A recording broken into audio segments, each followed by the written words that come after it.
Welcome to foodie Shri. నా ఛానల్లో ఈరోజు మీకు చూపించబోయే recipe crispy tasty potato fry. ఈ రెసిపీ సైడ్ డిష్ గాను ఇంకా కర్రీస్ ఏం లేకున్నా డైరెక్ట్గా రైస్లోకి కూడా చాలా బాగుంటుంది.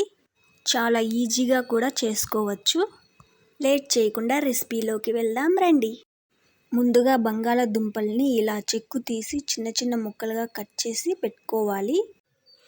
ఈ ముక్కల్ని చల్లని నీటితో ఒక 2-3 సార్లు కడిగి పక్కన పెట్టుకోవాలి. ఇలా కడగడం వలన అందులో స్టార్చ్ అంతా పోయి ముక్కలు వేయించేటప్పుడు అంటుకోకుండా ఉంటాయి.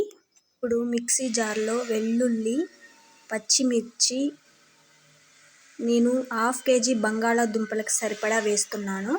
మిరియాలు వేసి కోర్సుగా ఇలా కచ్చా పచ్చాగా గ్రైండ్ చేసుకోవాలి, పేస్ట్లా కాకుండా. ఇప్పుడు ఆయిల్ వేసుకుందాం. ఆయిల్ హీట్ అయిన తర్వాత బంగాళాదుంప ముక్కలు వేసుకోవాలి.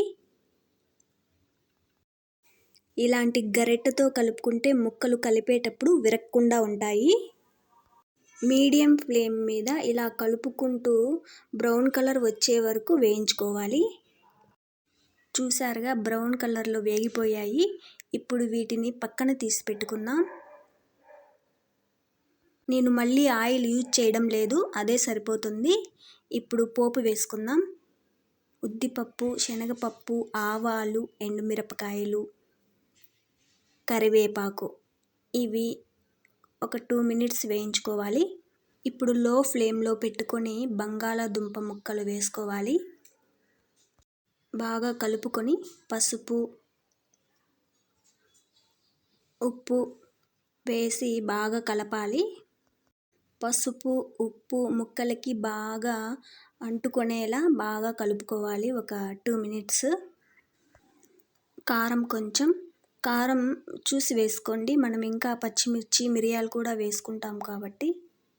ఇప్పుడు మిక్సీ కొట్టుకున్న మసాలా వేసుకుందాం. ఇది ఒక 2 minutes ఆయిల్లో వేయించుకోవాలి. మనం పచ్చి వేసుకున్నాం కాబట్టి పచ్చిమిర్చి, వెల్లుల్లి, మిరియాలు ఆయిల్లో వేగుతుంటే మంచి స్మెల్ వస్తుంది. పచ్చి వాసన పోయే వరకు వేయించుకుందాం ఒక 2-3 minutes. కొంచెం సాల్ట్ చెక్ చేసుకొని వేసుకోవాలి. నాకు తక్కువగా ఉంది, అందుకే కొంచెం వేసుకుంటున్నా. ఇప్పుడు 1 నిమిషం వేయించుకొని లాస్ట్లో కొత్తిమీర చల్లుకొని ఒక 2 minutes వేయించుకుందాము. అంతే అండి, క్రిస్పీ పొటాటో ఫ్రై. ఈ రెసిపీ మీకు నచ్చినట్టయితే మీరు ట్రై చేసి ఎలా వచ్చిందో కామెంట్ చేయండి. Thanks for watching this video. Have a great day.